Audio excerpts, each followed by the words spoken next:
mire, me parece que algo más, no, vaya aquí concluyo, que desafortunadamente, bueno, pues están detrás de la derecha, o son la cara de la ultraderecha mexicana, la cara de la campaña de alguien como Xóchitl Gálvez, ¿no? Mira, aquí hasta se me fue un pelillo por ahí, pues ¿sabe qué?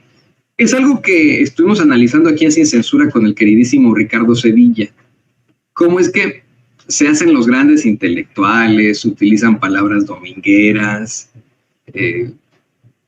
tienen hasta sus tonos de voz, sus ademanes son, pues, vamos, de mamador, como decimos aquí en Sin Censura, pero en la realidad es una bola de ignorantes, fracasados, híjole, muy absurdos en su academia, en definitiva.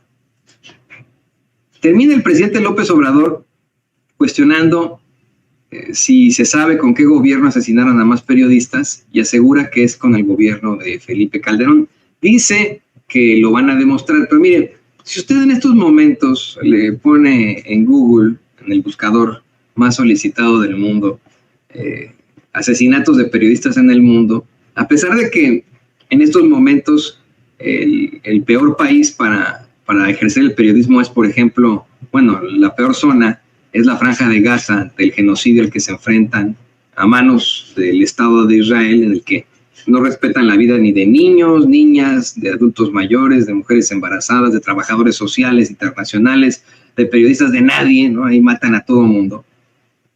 A pesar de eso, por alguna extraña razón, siempre salen con que no a nivel mundial, sino a nivel América, el continente, el peor país para ejercer el periodismo es México.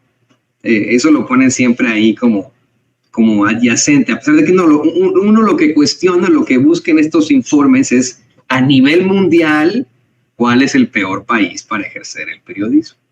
Se pone México porque pues efectivamente estamos en medio de las campañas y esta es una circunstancia mundial que ha sido exhibida una y otra vez, esta campaña muy absurda, que efectivamente, como no trae nada en la ultraderecha mundial, ya deje usted la mexicana, en la ultraderecha mundial, pues intentan de todo, pero eso todo no les ha funcionado para nada. En el caso de México, efectivamente tienen a representantes también, le digo, muy absurdos, muy ignorantes, muy mediocres y fracasados como Enrique Krause. Enrique Krause y su familia se dan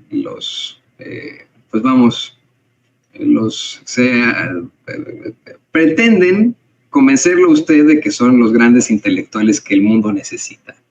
Hacen estas voces chistosas, ¿no? Por ejemplo, usted escucha uno de los somníferos documentales de Krause y va a escuchar la vocerrota, ¿no? Miren, escuchen, vean las imágenes y así el de metro nos viene a la mente su voz ahí fingida de así como muy profunda, aguardientosa, cavernosa, diciendo mamada y media, ¿no? Y disculpe usted, pero sí, mamada y media. Ayer López Obrador hablaba de una de las tantas pifias en las que lo ha cachado, como cuando dijo que fue muchísimo más, muchísimo peor, disculpe usted, muchísimo peor, Gustavo Díaz Ordaz que Porfirio Díaz al hablar de muertes, cuando, mire, de ninguna forma se puede defender a Gustavo Díaz Ordaz, a ese gorila.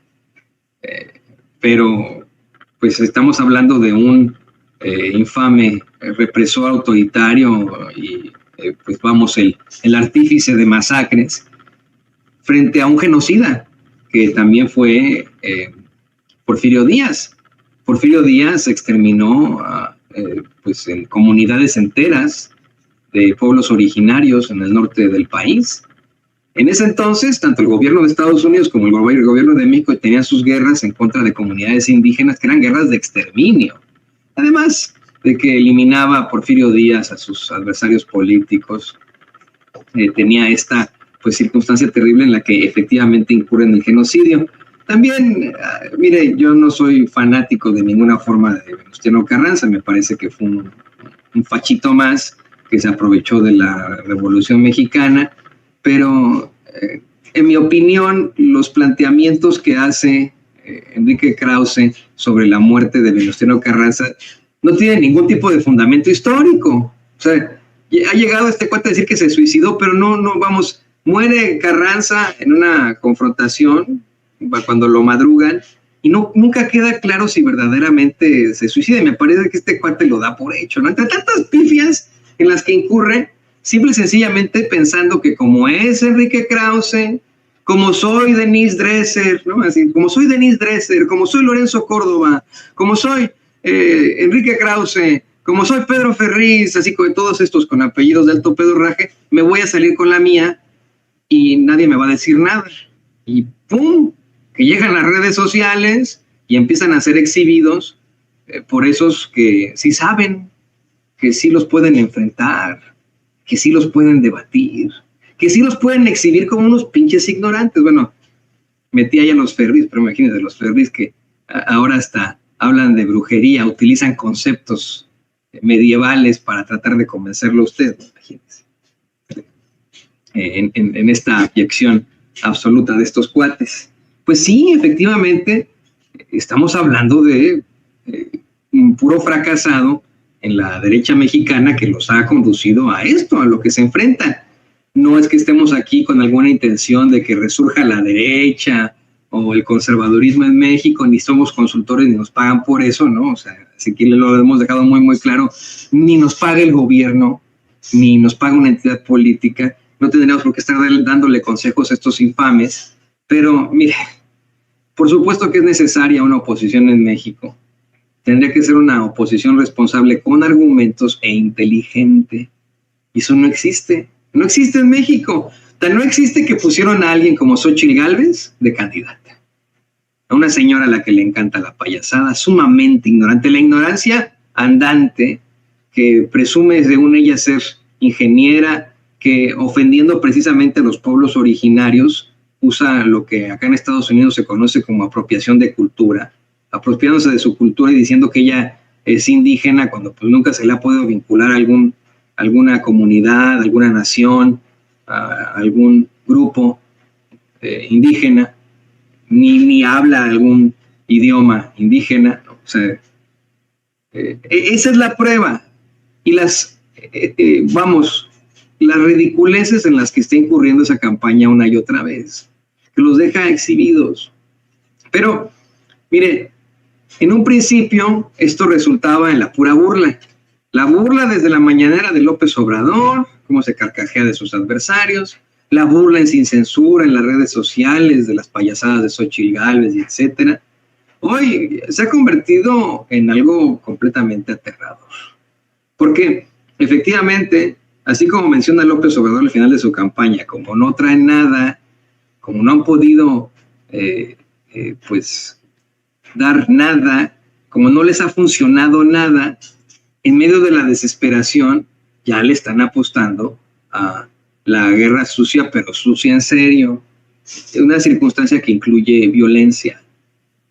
Hoy en el quién es quién de las mentiras de la semana, y de hecho le voy a pedir a don David que lo podamos retomar, es importante que lo platiquemos, pero hoy en el quién es quién de las mentiras de la semana llevan el informe de esta agencia colaboradora del gobierno llamada Infodemia. Un informe que, mire, destaca algo que hemos denunciado una y otra vez aquí en Sin Censura, basándonos en nuestro código de ética periodística. El hecho de que no podemos presentarle a usted como público imágenes gráficas, contenido gráfico o sexual, que no le aporta nada, absolutamente nada. El hecho de que como periodistas somos nosotros los que nos tenemos que exponer a ese tipo de imágenes para después comentárselas a usted, pero en defensa de las víctimas, de sus familias, en protección de ellos y de usted, de su sensibilidad, no le mostramos para nada aspectos muy, muy gráficos de lo que ocurre en México. Y hay algo que hemos venido denunciando desde que ocurrió, por supuesto, que se tiene que denunciar la inseguridad en México, no me malentienda, se tiene que denunciar la violencia en México, el tema es ese, ¿no?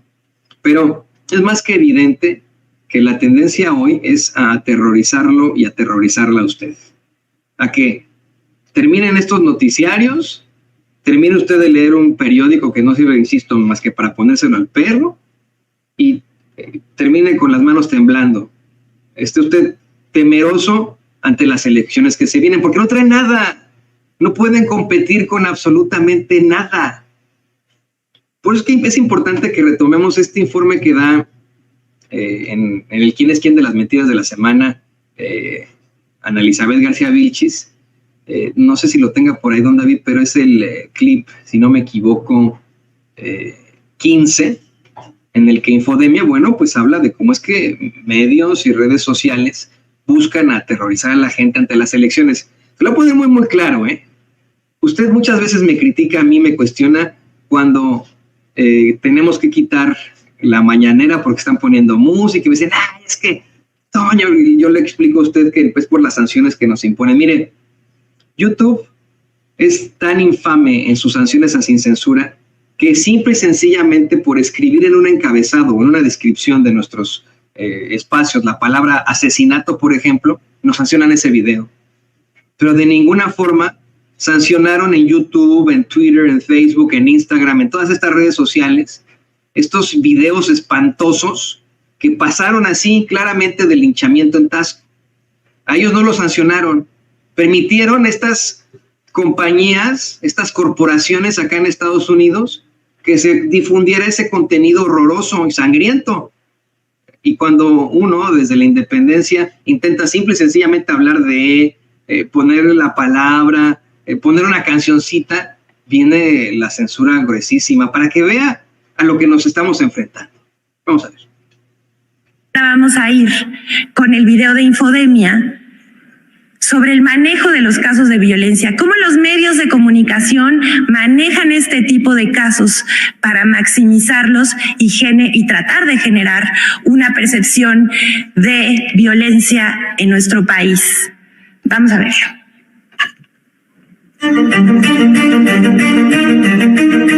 Sensacionalismo, repetición de imágenes violentas sin un sentido informativo y noticias falsas son algunas de las características del amarillismo reproducido en medios de comunicación y redes sociales luego del linchamiento ocurrido el 28 de marzo en Tasco, Guerrero. 1. Se sobredimensionan los casos de justicia por propia mano. En su primera plana del sábado 30 de marzo, el diario El Universal señala que en los últimos 4 años hubo 823 intentos de linchamiento en el país, de los cuales 129 sí se llevaron a cabo. El Universal, como portada de la nota en su portal web y en el interior de su edición impresa, utilizó la imagen de la mujer linchada el jueves 28 de marzo y aseguró que este fenómeno se debe a la falta de actuar y desconfianza en las autoridades. Sin embargo, los mismos datos publicados por el Universal muestran una reducción en los linchamientos ocurridos, al pasar de 39 en 2020 a 19 linchamientos en 2023. Contrario al argumento que sostiene el Universal y con sus mismos datos, hay una reducción de los casos de linchamiento al mismo tiempo que crece la confianza de la población en las autoridades. 2. Generalización de la violencia por parte de medios de comunicación. La visión que transmiten los medios de comunicación todos los días es como si en todo el país se viviera en un estado de violencia permanente. Los medios de comunicación generalizan la violencia en el país a partir de casos particulares como el feminicidio de la niña Camila y el posterior linchamiento de sus presuntos asesinos. Estos medios privilegian y magnifican la cobertura de la nota roja, dedicándoles la mayor cantidad de tiempo en sus espacios informativos. Incluso reproducen material distribuido por el crimen organizado. Cabe recordar otros tiempos, como el de la Iniciativa México, que firmaron más de 700 medios en marzo de 2011. Ahí todos se comprometieron a omitir información que provenga del crimen para no ser voceros del crimen organizado. Ahora tienen libertad absoluta hasta para mercantilizar el morbo y el dolor humano. Por otro lado, los reportes quincenales de la Secretaría de Seguridad y Protección Ciudadana del Gobierno de México sobre detenciones destacadas se refieren a los avances en la persecución de los crímenes explotados en medios de comunicación, pero los avances y resultados ya no encuentran la misma resonancia. 3. Amarillismo y violencia en redes sociales sin control. A pesar de que redes sociales como Facebook, X y YouTube tienen políticas severas contra el uso de imágenes violentas, estas plataformas permitieron la publicación y la viralización del linchamiento ocurrido, y también permiten difundir imágenes explícitas donde el crimen organizado golpea, amenaza y asesina. Las transmisiones en vivo del linchamiento en Taxco, Guerrero, no fueron interrumpidas por las plataformas e incluso imágenes y videos de este episodio siguen disponibles en esas redes. En estas redes sociales también fueron permitidos los mensajes de odio y los llamados a continuar el linchamiento de los presuntos responsables del asesinato de Camila, apología del morbo e incitación a la violencia. Las plataformas no se hacen responsables. Infodemia. Teníamos que definitivamente hacer la exhibidota de esos. Es que mire, es como una luz en la oscuridad. Efectivamente, estas plataformas nos han dado a muchos la libertad de expresarnos con usted desde nuestras propias trincheras, desde estos espacios tan pequeños, poder expresarnos libremente en medio de un mundo censurado en los medios de comunicación corporativos y chayoterías. Pero son ellos los que están censurándonos a nosotros como compañías. Nosotros no podemos plantearle cosas abiertamente aquí en Sin Censura, porque de inmediato YouTube asegura que estamos afectando a sus reglas de comunidad. Al mismo tiempo que cuando los trolls o los bots sí publican imágenes terribles, que nosotros publicaríamos, insisto, por ética periodística, por integridad, pero bueno, si ellos sí publican esas imágenes aquí en YouTube, ellos sí los dejan. Y ahí sí no aplican las reglas de la comunidad. Y eso no está bien. Es una voz en la oscuridad en medio de un ataque certero y durísimo en contra de Sin Censura que ya lleva años. Años, señoras y señores.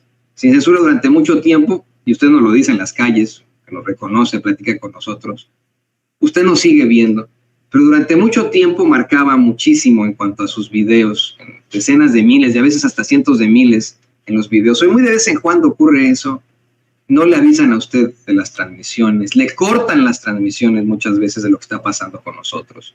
Y esto es parte de esa guerra de narrativas y parte, en definitiva, de la censura que existe a todos los niveles. Por eso es que, mire, en primer lugar, le pido a usted que no se aterrorice.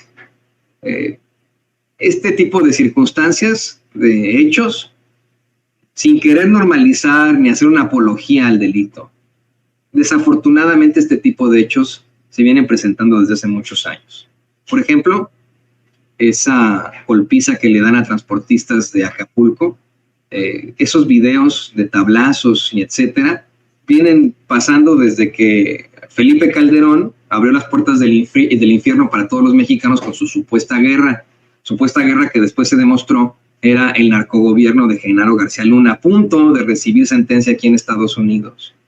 Mire, se lo digo yo, muy joven, en aquel entonces, ya graduado de la carrera y lo que usted quiera, trabajando precisamente ahí en Azteca, llegó un video a la redacción un sábado que me tocó una guardia, tuve el espanto de verlo, un video en el que ejecutaban a 2 personas, decapitándolas con una sierra eléctrica, y que mire, o sea, no, de eso no siempre lo platico, eso fue uno de los peores videos que he visto, que ya hemos visto muchos, pero con ese video, de inmediato se me salieron las lágrimas, o sea, fue mi cerebro, mi cuerpo, el que reaccionó así, al ver una imagen así, ¿no?